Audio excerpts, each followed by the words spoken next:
Hello, my dear students. I welcome you to another English language class. Today we are going to look at something a little bit different from what we have been doing. And my emphasis today will be on another aspect of your syllabus, idioms. Whether for SSCE or for NECO or for JAM, you need to know idioms.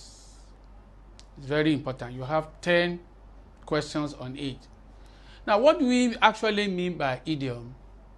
Now, an idiom is a metaphorical expression which is not expected to be interpreted on the face level literally, but the meaning is hidden in the expression. Okay? How do I mean? Now, with sound knowledge of the literary meaning of the expression and profound perception, you will be in a good stead to understand and to interpret correctly the hidden meaning of the idiom of an idiomatic expression. Now, how do I mean? In the exam, you are given a phrase or a sentence, and then you have A, B, C, D, and then you will now see whether it's A that has interpreted or B or C, and so on. So what I'm going to do in the next few minutes is that I'm going to give you examples. Okay? I give you a sentence or a phrase with 4 alternatives, A, B, C, D, and then I will just give you 1 minute to check the answer, and then I'll give you the answer. And at the end of the episode, I'll now give you homework, which you send to me to do. Are you ready? I expect you to practice to get the answer before I tell you the answer. So, that's what we're going to do in this section. Number 1, Kayode, what did he do? Ran with the hare and the hunted with the hounds in the misunderstanding between Yemi and Tuji. You have the hare, you have the hounds. Now, what did Kayode do with between Tuji and Yemi when it comes to the quarrel? Now, what did he do? He ran with the hare and hunted with the hounds in the misunderstanding. Now, what does it mean? Does it mean that Kayode was insincere? Or does it mean he was fair to both of them? Or he criticized both of them seriously, or seized the thing that caused the disagreement? When you have this kind of expression, it means a lot of insincerity. So, what will be the correct answer? The correct answer will be A, was insincere. Take note of that. Ran with the hare and hunted with the hounds. Okay? That's number 1. Number 2. Now, this is a very, to carry coals to Newcastle. Okay? Coals, Newcastle. Newcastle is not in Nigeria, it's a town popular for something. So, look at the alternatives. To make things, to take things to where they are in abundance already, or to dirty a place known to be ever neat, or to bring shame to place and its people, or to behave ungratefully to a mentor. You carry coal to Newcastle. Which one did you pick? The first one is the correct answer. When you take things to where the thing is in surplus, in abundance. So A will be the correct answer. We'll go ahead. Number 3. Now the expression, the idiom here is sent to the Coventry. It's an idiom. Sent to the Coventry. Okay? Sent to the Coventry. Now, Josephine's classmates have sent her to the Coventry. This means what? Josephine, well loved by her classmates, so gullible a girl, or ostracized by her classmates, or a brilliant representative of the class. Josephine's classmates have sent her to the Coventry. In other words, that they have, what does that mean? They have stopped talking to her. So what would be the correct answer is C, ostracized by her mate. Sent her to the Coventry. Ostracized by her mate. Okay, is that clear? Now, number 4, the expression there is old flame. That's the idiom there. Old flame. Old flame. That is the thing there. Old flame. So, they said, John said the wristwatch belonged to his old flame. This means the wristwatch was his father's, his grandmother's, his grandfather's, his former classmate, his former lovers. Okay? Now, when you talk about old flame there, you are talking about his former lover. So the answer will be D, old flame, former lover. Okay? Number 5, to be in Davy Jones' locker is to be what? To be in Joe's locker is to be what? Now, that's it's also an idiom. Davy Jones' locker is to be what?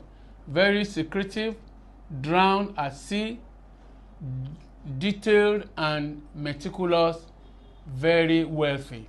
Let me tell you the answer. The answer is B, drowned at sea. That would be the correct answer there.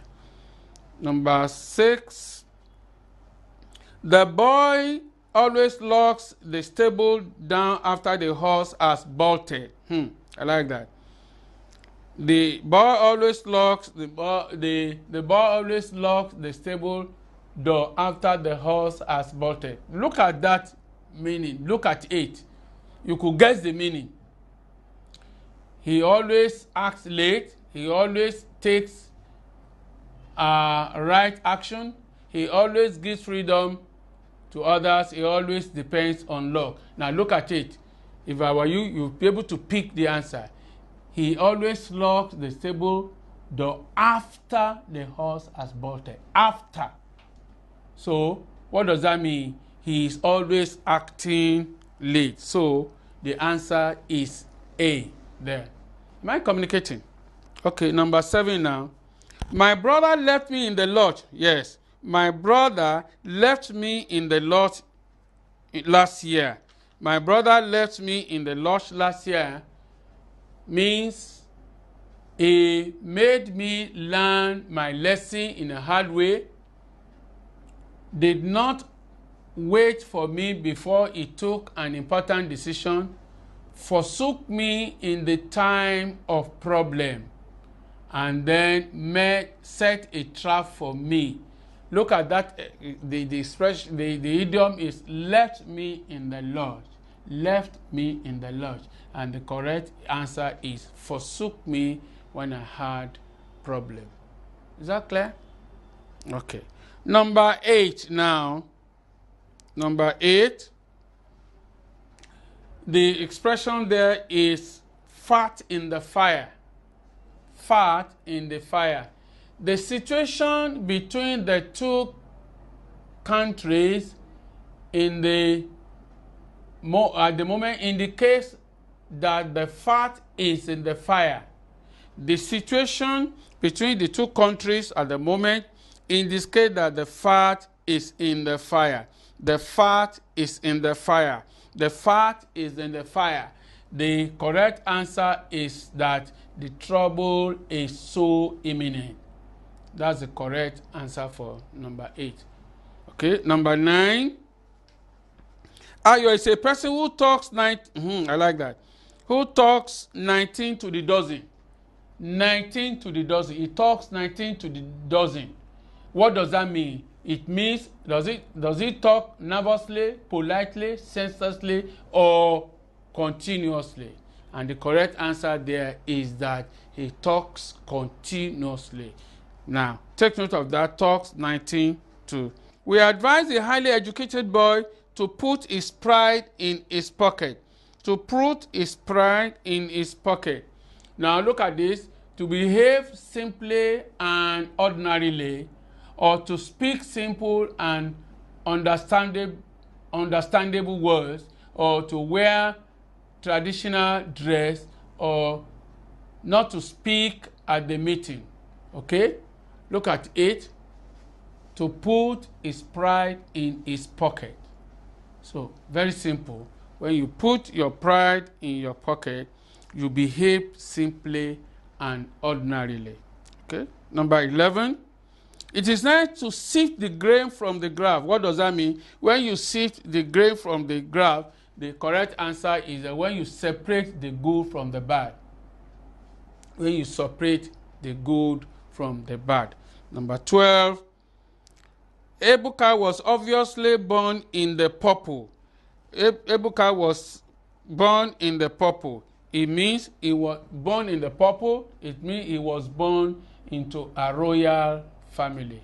He was born into a royal family. All you need to do is to take note of this, and then you practice them, you practice them, you practice them, you practice them, and so on and so forth.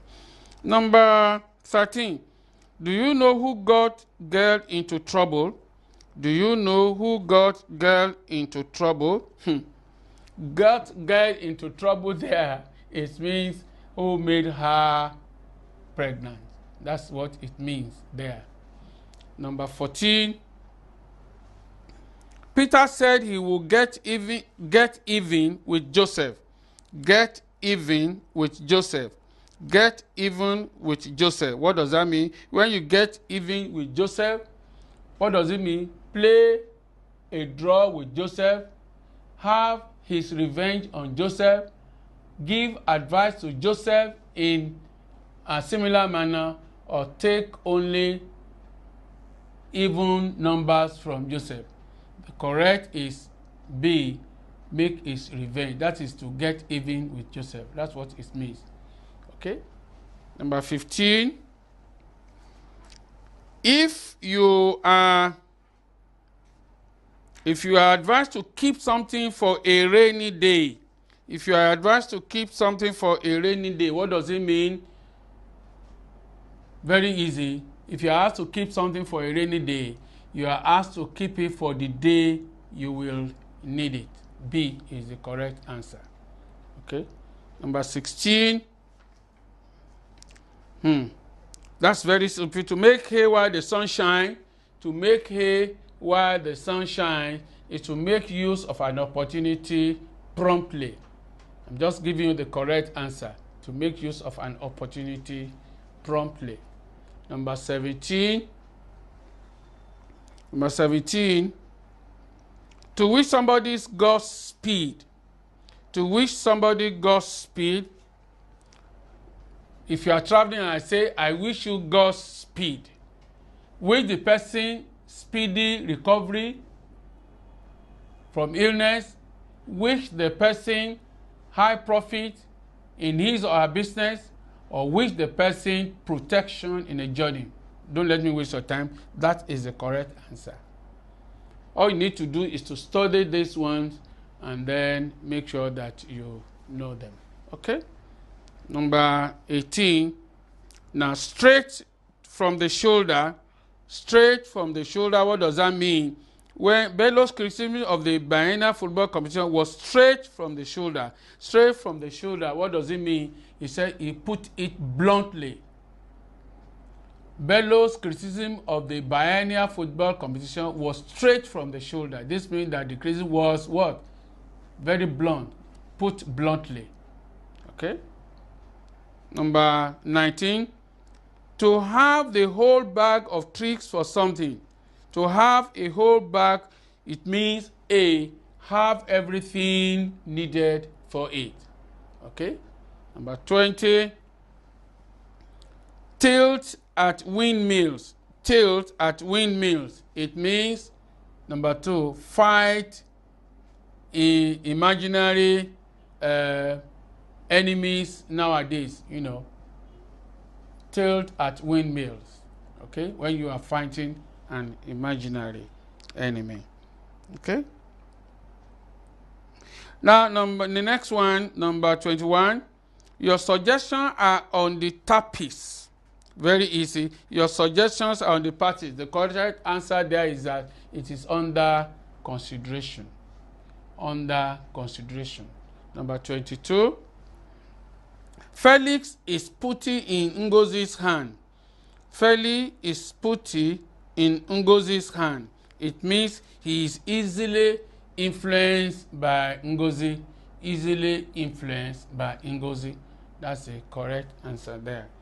Then number 22. Ademola seems getting too big for his boots. What does that mean? When you get too big for his boots, he appears conceited. Okay? That's number 23. Number 24. When you say the incident is all grease to Dada's meal. All grease to Dada's meal. It means the incident is beneficial to Dada. That's what it means now. And the last for today is they believe that John is plowing the sand in the capital city. What does that mean? That he is doing a useless job in the capital city. That's what it means. Now, we have been able to look at today 25. So, what I expect you to do is to study them and let them become the part of you. Now, what am I going to do now? I'm going to give you 10, which you now do from home, and you send your answers to me. So, explain the following idioms. Number 1, the two communities have been advised to turn swords into plowshares. To turn swords into plowshares. What does that mean? So find out the meaning of that. Number 2, the man is rarely a wolf in sheep's clothing. Find out what that means. Number 3, you should know that Jack is as good as his master. Number 4, the boy had a close shave with death last week. The boy had a close shave with death last week. The boy had a close shave. Number 5, the man died in his bed. The man died in his bed. It means something. Died in his bed means something. Then number 6, many people are of the opinion that one swallow does not make a summer. One swallow does not make a summer. Number 7, Jackson is rarely making a noise in the world. Jackson is just making a noise in the world. Number 8, for my money, Felix is a great actor. For my money, Felix is a great actor. Number 9, Jezebel has married money. Has married money. Has married money. And the last, we shall give the visiting football team a good run for their money. Those are the 10. Now look at them and then send your answers to the address you have on your screen. I'm sure by now you have learned new 25 plus 10, make it 35 today. So make sure you practice them. Like I told you, English language is like physics, chemistry, and so on. Please study.